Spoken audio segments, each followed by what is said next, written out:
What if some of the oldest stories in Kentucky were never meant to be written down?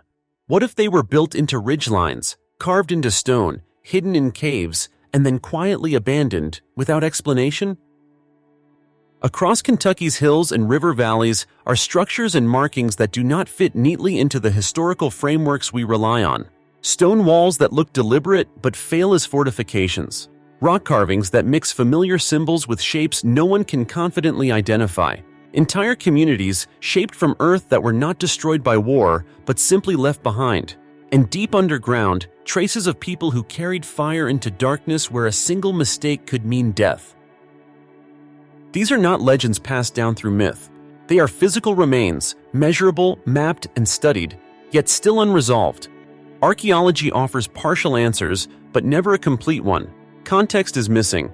Records are silent. Meanings have eroded faster than the stone itself. This video does not claim lost civilizations or forbidden knowledge. Instead, it examines 10 real sites in Kentucky where evidence survives, but certainty does not. Together, they reveal a quieter truth. History is not wrong, it is incomplete. When people think of ancient mysteries, they often imagine distant deserts, massive stone temples, or civilizations far removed from modern life. Kentucky rarely enters that picture. It is seen as a landscape shaped by rivers, forests, and frontier history. Yet long before state lines, towns, or written records existed, this land was already being measured, marked, and altered with intention. Archaeology confirms that Kentucky has been continuously occupied for thousands of years. Different cultures lived here across long stretches of time: archaic groups, woodland societies, and later Mississippian communities. They hunted, gathered, traded, buried their dead, carved symbols, and reshaped the land itself. Much of this is well documented, but scattered across the state are sites that resist simple explanation. Not because they are fake or exaggerated, but because they do not align cleanly with what we expect these cultures to have built or how we expect them to behave. Some structures appear purposeful yet impractical. Some symbols feel deliberate yet unreadable. Some settlements show planning and organization, yet no clear reason for their abandonment. In caves, mountains, riverbanks, and quiet fields, physical evidence survives while the stories behind it do not. Archaeologists can measure stones, date charcoal, and analyze soil layers, but meaning does not fossilize easily. What makes these sites compelling is not scale or spectacle. None of them are massive pyramids or towering monuments.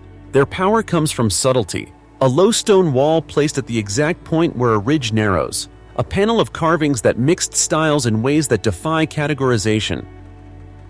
A ceremonial layout traced into earth rather than built upward. Marks left deep underground where no one would casually wander. Over time, erosion, collapse, early excavations, and simple neglect removed crucial context. In some cases, the site itself partially vanished. In others, artifacts remained, but the cultural logic that once explained them did not. This creates a gap, one that invites speculation but also demands restraint. This video examines 10 such sites across Kentucky. Each one is real, each has been studied. None require extraordinary explanations to be intriguing. Instead, they reveal something quieter and more challenging: the limits of reconstruction. Together, they show how history is assembled from fragments and how easily intention can outlast understanding. What follows is not an attempt to solve these mysteries, but to examine them carefully, one by one, and ask why they continue to resist closure. 1. Indian Fort Mountain. Stone walls with no clear purpose. Indian Fort Mountain rises quietly above the town of Berea. At first glance, it looks like any other wooded ridge in eastern Kentucky. But once you begin walking the trails along its spine, something feels different. The land narrows, bends, and funnels movement in ways that seem too deliberate to be accidental. Along these ridgelines are low, dry stone walls, scattered and broken by time. They are not tall, they are not thick, and they are not built with mortar. Some stones are small enough to carry easily, others heavy enough to require careful placement. Whoever stacked them understood balance, weight, and uneven ground. The problem is this: these walls do not function well as fortifications.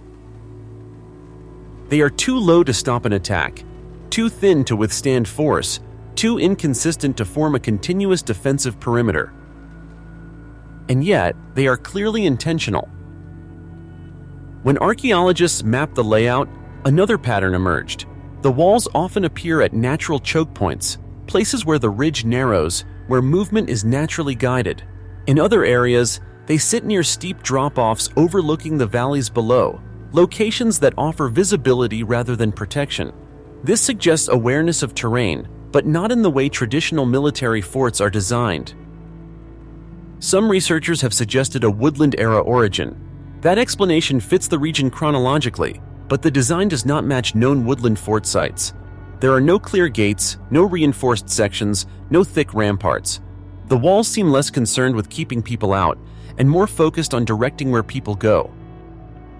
This raises a more unsettling question. If these walls were not meant to defend, what were they meant to define? Adding to the mystery are reports of rock outcrops and wall alignments that appear to correspond with sunrise or sunset at certain times of the year. Hikers have noted moments when light moves cleanly across specific points on the ridge during solstices or equinoxes. These alignments are not proven with certainty, but they are consistent enough to be difficult to dismiss entirely. There are also small mound-like rises along the ridge. They are not large enough to be burial mounds, yet they do not look entirely natural. Erosion may have altered older earthworks, or these could be remnants of platforms, gathering spots, or symbolic markers. What makes Indian Fort Mountain compelling is not mystery built on absence. The stones are still there. The layout can still be followed. The intention feels present. What is missing is the explanation. The mountain does not tell a story of chaos. It tells a story of order whose meaning no longer translates. And that may be the most important clue of all. 2. Redbird River Area. Lost Redbird Petroglyph Panels. The vanished carved stone panel. At one time, along the rocky cliffs near the Redbird River, there was a stone panel that drew quiet attention from those who managed to find it.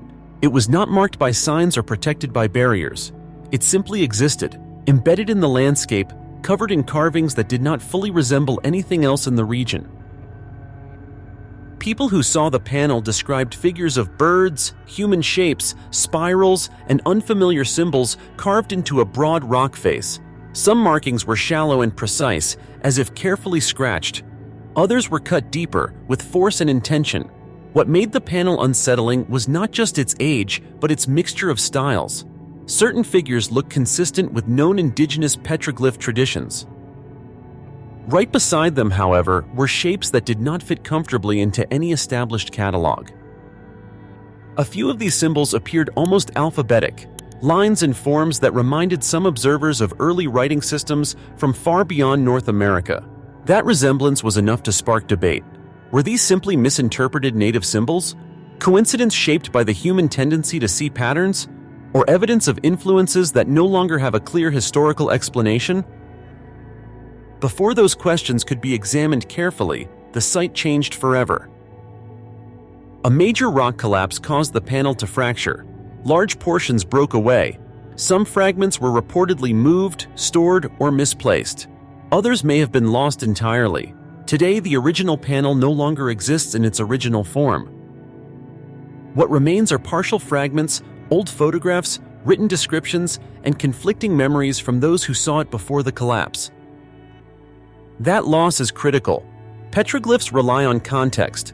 Placement, orientation, surrounding symbols, and relationship to the landscape all matter. Once the panel broke apart, that context was destroyed. Without it, interpretation becomes speculation. One carving in particular, a figure often described as a bird with outstretched wings, became central to the mystery. Its proportions and form did not match common regional motifs. Another debated element was a sequence of linear symbols that some believed resembled letters. No definitive proof supports ancient transoceanic contact.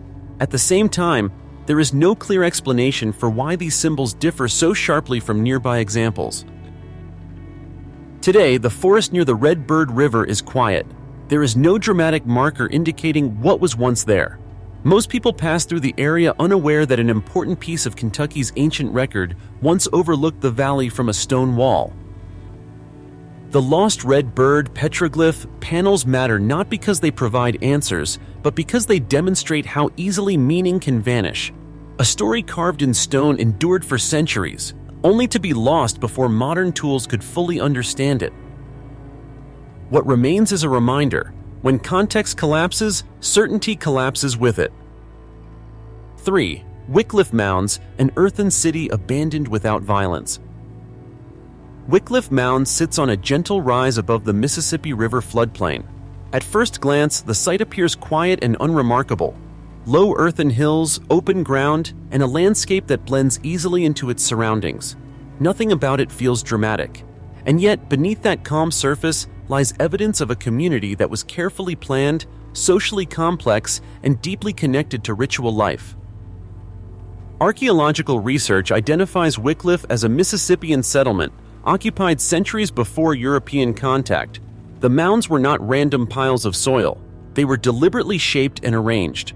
One served as a platform mound, likely used by leaders or for public ceremonies. Others appear connected to gatherings, important structures, or communal functions. Together, they form a layout that resembles a small ceremonial city, built not with stone or timber walls, but by raising the earth itself. Standing at the center of the site, the ground subtly dips outward, creating a natural plaza. This open space may have hosted festivals, rituals, or communal events. The arrangement suggests coordination and shared purpose. Life here was organized, not improvised. What deepens the mystery is not the existence of the mounds, but what happened next. There is no clear evidence of warfare, no burn layers, no signs of sudden destruction. The village does not appear to have been overrun or violently erased. Instead, archaeological evidence points toward a gradual abandonment. People left in stages. Structures were no longer rebuilt. Activity slowed, then stopped. Why? Some researchers suggest environmental factors. Changes in river patterns or flooding may have made long-term settlement difficult. Others point to social or political shifts, changes in leadership, trade networks, or alliances that made the site less central. There is also the quieter possibility that the community's ceremonial focus moved elsewhere, taking its people with it. Inside the mounds, excavations uncovered pottery with unusual designs, tools, ceremonial objects, and burials that hint at a rich symbolic world. Some patterns suggest long-distance connections through trade. Others imply rituals involving music, offerings, or seasonal gatherings. But early excavations in the 20th century damaged parts of the site, permanently removing layers of information that could have clarified these practices. Today, Wycliffe Mounds feels peaceful. Visitors walk paths between the earthen rises. Children learn history nearby. The site is preserved, but incomplete. Wycliffe's mystery is not built on shock or spectacle. It is built on absence. A society with structure, belief, and intention shaped this land, and then left without telling us why. That silence is the puzzle the mounds still hold.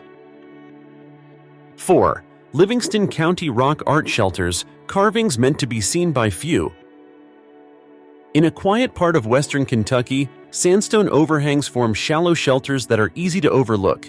They do not rise above the land or announce their presence.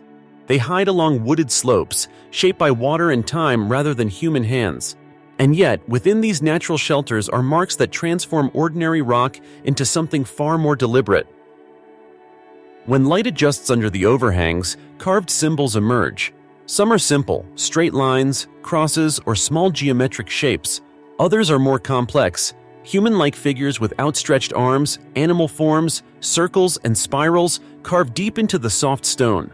What immediately stands out is the lack of a single style. The carvings do not belong to one moment or one hand. Some figures are sharply defined, suggesting they were carved later. Others are worn down, their edges softened almost to invisibility. This indicates that the shelters were used across multiple generations and possibly by different cultural groups. Instead of a single message, the walls appear to hold layers of meaning, added slowly over time. Unlike large ceremonial centers or village sites, these shelters are not located near major settlements. There are no nearby mound complexes, no clear evidence of sustained occupation. That isolation makes the carvings more puzzling. Whoever created them chose a place that was private, shaded, and quiet. This raises an important question. If these symbols were meant to communicate power or status, why hide them? One explanation is that the shelters serve personal or small group purposes. They may have been places for recording visions, marking journeys, honoring spirits, or leaving signs meant only for those who already understood their meaning. The carvings feel less like public declarations and more like personal records, etched into stone where only careful eyes would notice. The atmosphere inside the shelters reinforces this idea. Sound behaves differently. Voices do not echo. They are absorbed by the rock. The temperature drops slightly. The outside world feels distant. Many visitors describe an instinctive urge to lower their voices, even when standing alone. The environment encourages reflection rather than performance. One particularly debated carving shows a human figure holding an object above its head. Interpretations vary widely. Some see a tool or weapon. Others suggest a basket, a symbol of the sun, or an offering. Without context, every explanation remains plausible and unprovable. Time is actively erasing these marks. The same soft stone that made carving easy also makes preservation difficult. Rain, freezing temperatures, and biological growth slowly wear away the details. Each year, the symbols grow fainter.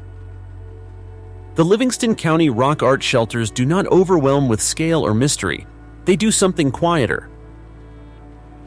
They remind us that not all ancient expressions were meant to endure, and not all messages were meant for us. What remains is not a clear story, but the trace of human presence, left where silence itself became part of the meaning. 5. Mammoth Cave: Why People Carried Fire into the Deepest Dark. Mammoth Cave is the longest known cave system in the world, stretching for hundreds of miles beneath Kentucky's surface. Its scale alone is extraordinary. But the true mystery is not the cave itself. It is the people who chose to enter it, long before modern lighting, maps, or safety equipment existed. Deep inside the cave, archaeologists have found unmistakable traces of prehistoric human activity. Reed torches, burned at one end. Woven sandals, designed for traction on slick cave floors. Baskets, wooden poles, and fragments of tools. These are not accidental intrusions. They are evidence of repeated, deliberate journeys into total darkness. Some of these artifacts are located far from natural entrances, in passages that require careful navigation even today. Reaching them would have meant moving through narrow corridors, sudden drops, and unstable surfaces, guided only by flickering firelight. A single mistake could extinguish a torch and leave a person trapped in darkness with no way out. In at least one case, the danger became fatal. Human remains found deep within the cave suggest that someone entered and never returned. There is no sign of violence, no indication of panic, just the quiet end of a journey that went too far. The question is not whether people entered Mammoth Cave. They clearly did. The question is why. One explanation is resource extraction. Certain cave minerals, such as gypsum, were valuable for ritual or practical purposes. Marks left on cave walls indicate scraping and collection. This suggests knowledge passed down over generations, routes learned, hazards remembered. But this explanation does not fully account for the depth and risk involved. Another possibility is ceremonial use. In many cultures, caves are associated with the underworld, with transformation, death, or rebirth. Entering the earth itself can be a symbolic act.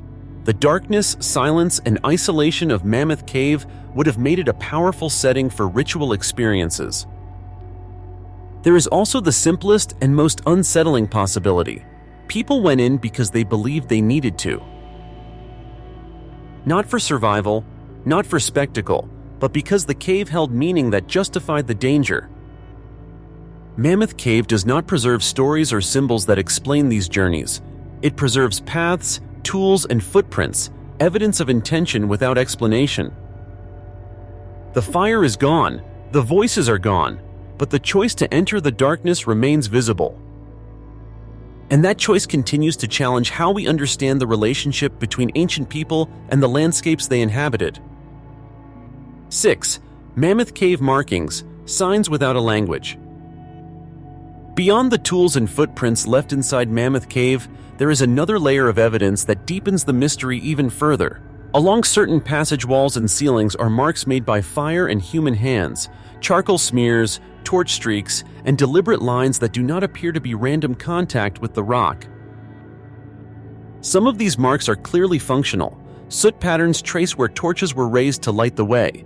Handprints and smudges show where people steadied themselves while moving through narrow passages.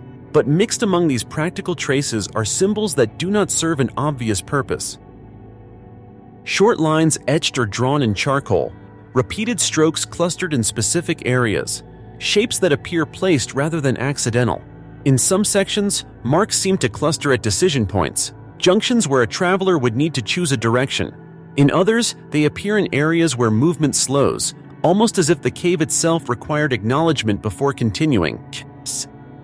This raises an unsettling question. Were these marks meant to guide, to warn, or to signify something unseen? If they were navigational, their logic is no longer readable. Modern explorers cannot reliably follow them as a map. If they were symbolic, their meaning did not survive the culture that created them. Either way, what remains is a message without a key. Dating these markings is extremely difficult. A single cave wall may carry layers of soot and charcoal from different centuries. Later visitors could have unintentionally obscured earlier symbols. Context collapses in darkness, where space compresses and time overlaps. What makes these markings especially powerful is their location. These were not created where people lived or gathered. They were made far from daylight, in places that required commitment, planning, and risk just to reach. No one wanders into these chambers by accident. That alone suggests intention. Yet intention does not guarantee clarity. The markings show that ancient people did more than pass through the cave. They interacted with it, responded to it, and left traces that went beyond survival. But without the language, stories, or traditions that once explained them, those traces now resist interpretation. This is the paradox of Mammoth Cave. The deeper the evidence goes, the less certain the meaning becomes. The signs are still there, the message is not. And in that gap between mark and meaning, the cave preserves one of Kentucky's most enduring mysteries. 7. Big Bone Lick, a landscape filled with bones from another world. In northern Kentucky, near a quiet bend in the Ohio River, lies a place that once challenged how people understood the natural world. Long before modern paleontology existed, the ground at Big Bone Lick revealed massive bones unlike anything living nearby. They emerged from the soil in clusters, huge ribs, towering leg bones, and enormous skull fragments scattered across a muddy landscape. For early settlers and explorers, these remains were deeply unsettling. No animal they knew could have produced them. Some believed they belonged to giant buffalo. Others imagined unknown beasts from a forgotten age. Indigenous oral traditions already recognized the site as unusual, long before European arrival. Today, science offers a partial explanation. Big Bone Lick sits atop natural salt springs. For thousands of years, large prehistoric animals, mastodons, and other megafauna were drawn to the area to obtain minerals. The surrounding mud and unstable ground likely trapped weakened animals, turning the site into a slow, natural accumulation point for bones. But this explanation does not remove the mystery. It reframes it. Why were so many animals drawn here over such long periods? Why did their remains accumulate in such density rather than dispersing naturally? And how did humans, who lived nearby long after these animals vanished, interpret a landscape filled with the bones of creatures they had never seen alive? Big Bone Lick represents a collision between deep time and human memory. When people encountered these remains, they were facing evidence of a world that no longer existed. Without a scientific framework, the bones became symbols, proof that the land once held beings beyond contemporary understanding. Even after mastodons disappeared, the site retained its significance. Humans continued to visit it. The salt licks remained valuable. the bones remained visible. The land carried a story written not by people, but by extinction. Unlike carved stone or built structures, these remains were not intentional messages, yet they had an impact just as strong. They forced observers to confront the idea that the world changes, that entire forms of life can vanish, leaving only fragments behind. Big Bone Lick is not a mystery because science failed to explain it. It is a mystery because it reminds us that human history sits on top of much older stories, and sometimes those stories surface in ways that disrupt certainty. The bones did not belong to legends, but for a long time, legend was the only language available to describe them. 8. Indian Knoll, a 5,000-year-old cemetery that suggests early social order. Along the Green River lies Indian Knoll, one of the most significant archaic period sites in North America. At first, it appears to be a low rise of earth, shaped gradually over time. But beneath its surface, archaeologists uncovered thousands of burials, layered across centuries, far more than expected for societies traditionally described as small, mobile, and socially equal. Indian Knoll dates back more than 5,000 years, long before large agricultural villages or permanent cities emerged in the region. For a long time, such early communities were assumed to be relatively egalitarian, with little evidence of formal hierarchy. Indian Knoll complicates that assumption. The burials are not uniform. Some individuals were buried with numerous grave goods, tools, ornaments, and carefully placed objects. Others were interred with far fewer items.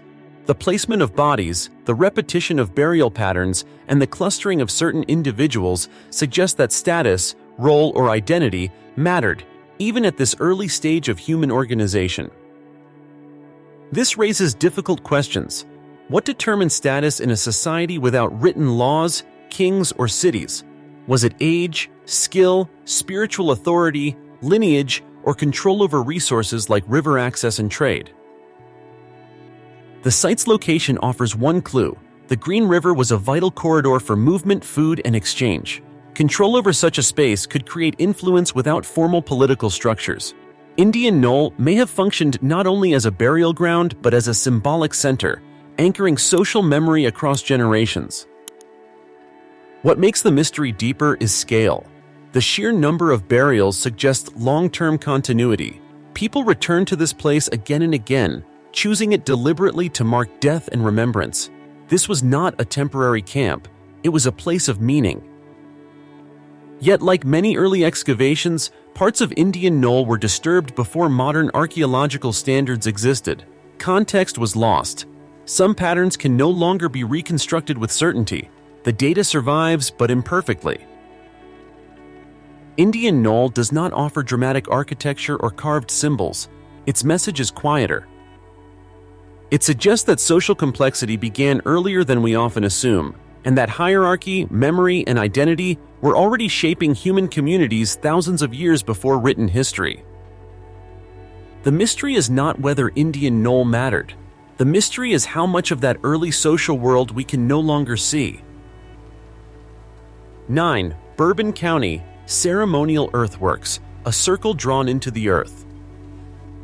In Bourbon County, traces of an ancient earthen circle remain faintly visible in the landscape. There are no standing stones, no walls rising above the ground.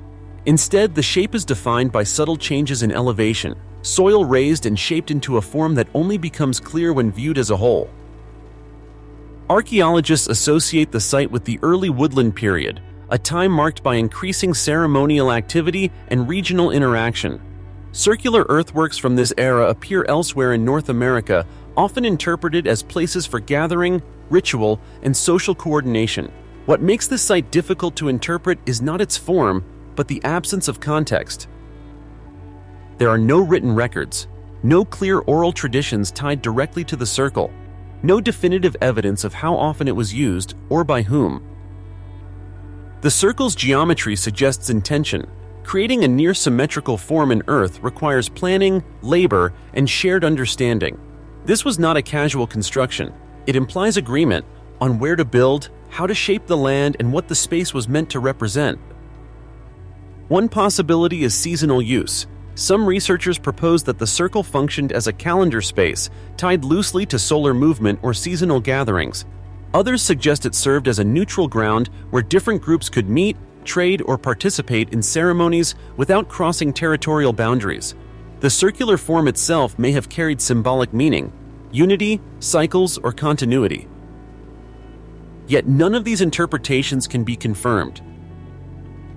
What remains is the outline of a space that once mattered enough for people to reshape the land, but not enough, apparently, to preserve its meaning through time. The earthwork does not dominate the landscape, it blends into it, becoming harder to see with each passing generation. That quiet disappearance is part of the mystery. The Bourbon County Circle challenges the assumption that important places must be monumental. Sometimes significance is expressed not through height or permanence, but through shared participation, a place defined by people gathering within it rather than by what they left behind. The circle survives as a question pressed into the soil. Its boundaries are visible, its purpose is not. And that tension between clear design and missing explanation places it firmly among Kentucky's unresolved ancient mysteries. 10. Anderson Hill, when evidence is thin and legends take over. Anderson Hill is not marked by grand monuments or formally protected ruins. What draws attention here are remnant stone walls, low, irregular alignments that appear old, deliberate, and difficult to date. They do not match the construction patterns of historic farm walls, yet they also lack the defining features of known prehistoric fortifications. The stones are stacked without mortar. Their placement follows the natural contours of the land rather than imposing straight engineered lines. In some sections, the walls seem to guide movement along slopes or ridges. In others, they simply stop, broken, scattered, or partially reclaimed by soil and vegetation. From an archaeological standpoint, this is a problem. There are no secure dates, no associated artifacts that clearly anchor the walls to a specific culture, no written records describing their construction or use. This absence creates a vacuum, and vacuums invite stories. Over time, Anderson Hill became associated with legends of people who came before, outsiders, lost groups, or travelers whose presence was never formally recorded.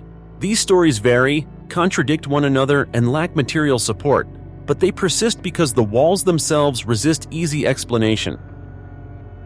This site illustrates an important dynamic in historical interpretation.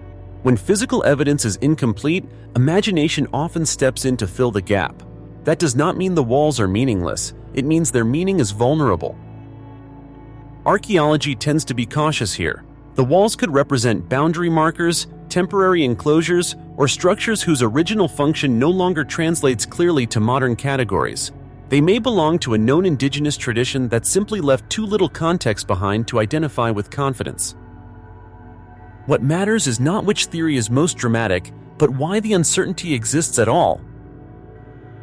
Anderson Hill reminds us that not every mystery survives because it is complex. Some survive because time erased the supporting details faster than it erased the stones. Without dates, without tools, without cultural continuity, even simple structures become opaque. This final site does not end the story with revelation. It ends it with restraint. When evidence grows thin, the responsible response is not certainty, but humility. The walls at Anderson Hill still stand, not as proof of a lost civilization, but as proof of how easily the past can slip beyond reach. And with that, the pattern across Kentucky becomes clear. The land is not silent, but it does not explain itself. When the evidence remains, but the answers do not. Across Kentucky, these 10 sites share a common trait. They are not myths. They are not rumors. They are real places, shaped by human hands, altered with intention, and preserved just enough to be studied, but never enough to be fully understood. Dry stone walls that do not defend, carvings that survive without a language, cities of earth abandoned without violence, marks left deep underground where no one was meant to wander casually, bones from creatures no living memory could recognize, burials that hint at social order long before history says it should exist, circles drawn into soil, still visible yet culturally silent, walls that remain standing while their context disappears. Individually, none of these discoveries overturn archaeology. They do not prove lost super-civilizations, impossible technologies, or forgotten global empires. That is not their significance. Their power lies elsewhere. Together, they reveal a consistent pattern. History is not a complete record. It is a reconstruction built from what survived erosion, collapse, early excavation, and chance. Meaning fades faster than stone. Context disappears faster than structure. And once context is gone, certainty becomes unreachable. In many cases, science offers reasonable explanations. Environmental change, cultural shifts, practical use mistaken for symbolism, or symbolism mistaken for utility. In other cases, the evidence is simply too thin. Dates overlap. Artifacts are missing. Sites were damaged before modern methods existed. This does not weaken archaeology, it defines its limits. The danger is not in admitting uncertainty. The danger is in forcing conclusions where evidence no longer supports them. These Kentucky mysteries do not demand belief. They demand intellectual humility. They remind us that ancient people were not primitive placeholders waiting for progress. They were observant, organized, symbolic, and capable of shaping landscapes in ways that still affect how we move through them today. And yet, their intentions were carried by memory, not by writing. When memory broke, meaning followed. Perhaps that is the final lesson these sites offer. If knowledge is not preserved, it does not slowly fade, it fractures. If context is not protected, evidence becomes mute. And if we fail to pass understanding forward, the future may look back at us the same way we now look at these stones, symbols, and earthworks. Seeing intention, sensing purpose, and still asking why. History is not wrong, it is unfinished.